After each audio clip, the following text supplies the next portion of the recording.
Shalom, shalom, shalom. Selamat pagi masyarakat iman yang dikasihi oleh Tuhan.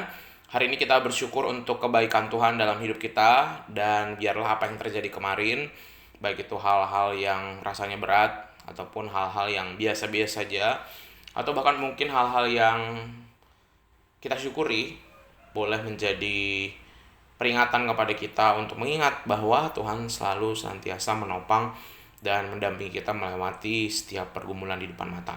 Mari bersama-sama kita datang kepada Tuhan, dan sebelum mari kita pujikan PKJ 128. PKJ 128, kasih Tuhan Yesus tiada bertepi. PKJ 128, kasih Tuhan Yesus tiada bertepi.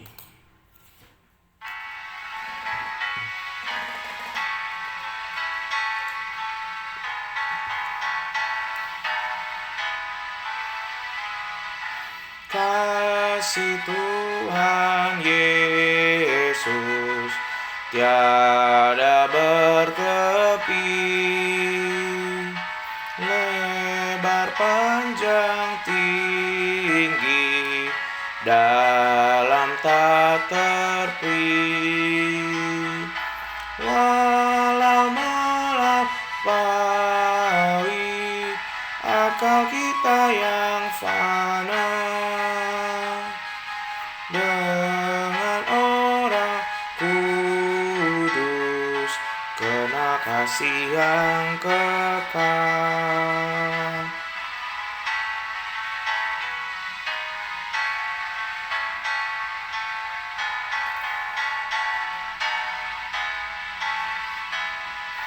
Iman dan harapan, kasih yang benar, dari ketiganya kasih terbesar. Kasih itu sabar, Ia suka memberi, tak megahkan diri, tidak mengenal dengki. Mari kita berdoa. Tuhan, iman dan pengharapan adalah modal kami untuk melangkah, tapi terlebih kasih kami kepada Tuhan dan sesama yang mendasarinya. Dan biarlah kasih kami didasari dengan pengenalan kami akan-Mu dan melalui firman-Mu. Kami serahkan pembacaan firman Tuhan, dalam nama-Mu kami berdoa. Amin. Bapak Ibu Saudara, bersama-sama kita buka Hakim-Hakim 15 ayat 1-7. Hakim-Hakim 15 ayat 1-7. Hakim-Hakim 15 ayat 1-7 akan menjadi bacaan kita. Hakim-Hakim 15 ayat 1-7, dengarkanlah sabda Tuhan. Beberapa waktu kemudian, dalam musim menuai gandum, pergilah Simson mengunjungi istrinya dengan membawa seekor anak kambing, serta berkata, "Aku mau ke kamar mendapatkan istriku." Tetapi ayah perempuan itu tidak membiarkan dia masuk. Kata ayah perempuan itu, "Aku telah menyangka bahwa engkau benci sama sekali kepadanya. Sebab itu aku memberikannya kepada kawanmu. Bukankah adiknya lebih cantik daripadanya? Baiklah, kau ambil itu bagimu sebagai gantinya." Lalu kata Simson kepadanya, "Sekali ini aku tidak bersalah terhadap orang Filistin apabila aku mendatangkan celaka kepada mereka." Maka pergilah Simson, ditangkapnya 300 anjing hutan, diambilnya obor, diikat ekor dengan ekor, dan ditaruhnya sebuah obor di antara tiap-tiap 2 ekor. Kemudian dinyalakanlah obor itu dan dilepaskannya anjing-anjing hutan itu ke gandum yang belum dituai kepunyaan orang Filistin. Sehingga terbakarlah tumbukan-tumbukan gandum dan gandum yang belum dituai dan kebun-kebun pohon zaitun. Berkatalah orang Filistin, "Siapakah yang melakukan ini?" Orang menjawab, "Simson, menantu orang Timna itu. Sebab orang itu telah mengambil isi Simson dan memberikannya kepada kawannya." Kemudian pergilah orang Filistin ke sana dan membakar perempuan itu beserta ayahnya. Lalu berkatalah Simson kepada mereka, "Jika kamu berbuat demikian, sesungguhnya aku tidak akan berhenti sebelum aku membalaskannya kepada kamu." Saya di Sindang Laut itu ada hal yang unik. Sebuah daerah di Sindang Laut itu wilayah Belawa, Mertapada, adalah sebuah wilayah di Cirebon yang lumayan sering bertengkar. Bahkan saya pernah nanya sama beberapa orang asli sini, tukang angkringan, tukang parkir, sering ngobrol, terus mereka selalu cerita. Saya nggak nanya sih, tapi mereka selalu cerita Kalau di sana itu rata-rata orang bertengkar bisa cuman beda RT, beda RW, beda kampung. Berantemnya kadang karena ada masalahnya, misalnya soal perempuan, soal uang, soal judi atau apa, sampai nggak ada. Cuman gara-gara nyenggol atau salah ngomong bisa perang antar daerah. Nah, telisik punya telisik katanya orang-orang Pertapada Belawa itu masih ada keturunan jagoan-jagoan dari keraton. Jadi keraton Kasepuhan itu, dan saya sempat baca beberapa kali, ada beberapa daerah yang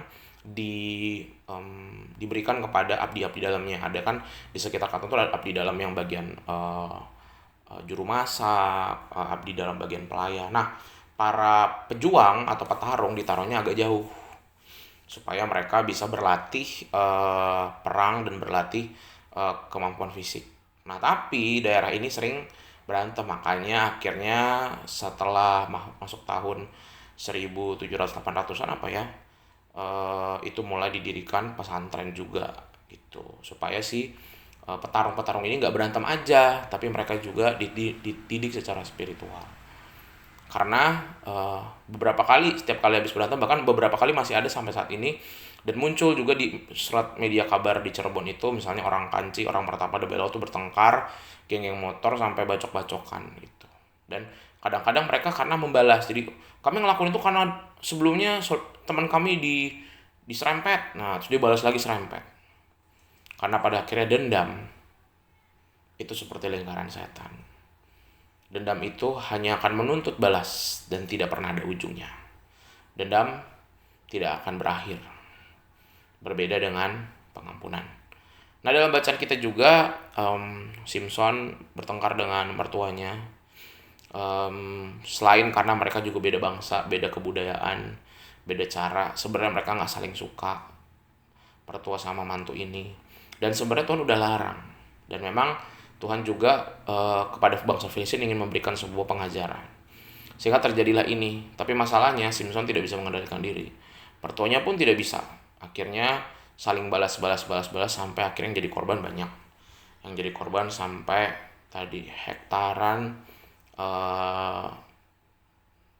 tanaman-tanaman tuayan orang-orang. Yang cuma gara-gara berantem hantu sama mertua. Dan kita bisa lihat bahwa yang namanya dendam itu akan berdampak bukan cuma ke diri kita, tapi ke orang banyak.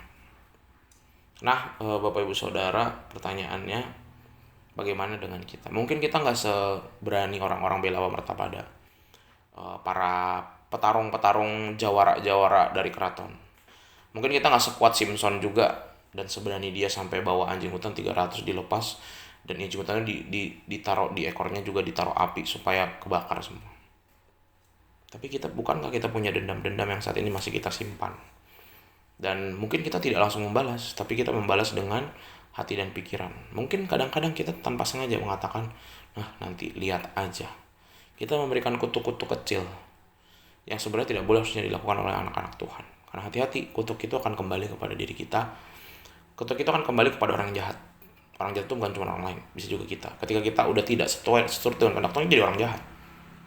Nah, semoga Bapak Ibu Saudara hari ini kita mau melepas kebencian-kebencian itu. Karena hidup dengan kebencian itu nggak akan ada ujungnya. Kita benci kepada musuh kita nanti punya anak, anaknya benci sama kita. Kita punya anak kita benci lagi sama keturunannya, terus saja sampai akhir, nggak ada habis-habisnya. Sehingga mari sama-sama kita lepaskan pengampunan, biar orang lain benci sama kita berikan pengampunan. Supaya generasi-generasi penerus kita, orang-orang di sekitar kita tidak perlu melanjutkannya. Karena kebencian tidak boleh kita kasih tempat. Yang harus kita kasih tempat kedamaian, pengampunan, dan kebaikan. Tuhan mampukan kita. Amin. Mari kita berdoa. Tuhan, terima kasih melalui firman-Mu hari ini kami belajar dari Simpson, dari kejadian-kejadian hidup, bahwa kami harus lebih banyak memberikan pengampunan, dan kebencian itu dampaknya jelek sekali bagi orang lain, bagi diri kami. Biarlah hari ini kami bisa pelan-pelan mengampuni, pelan-pelan belajar untuk berhenti membenci. Mampukan kami Tuhan, kami serahkan dalam nama kami berdoa. Amin.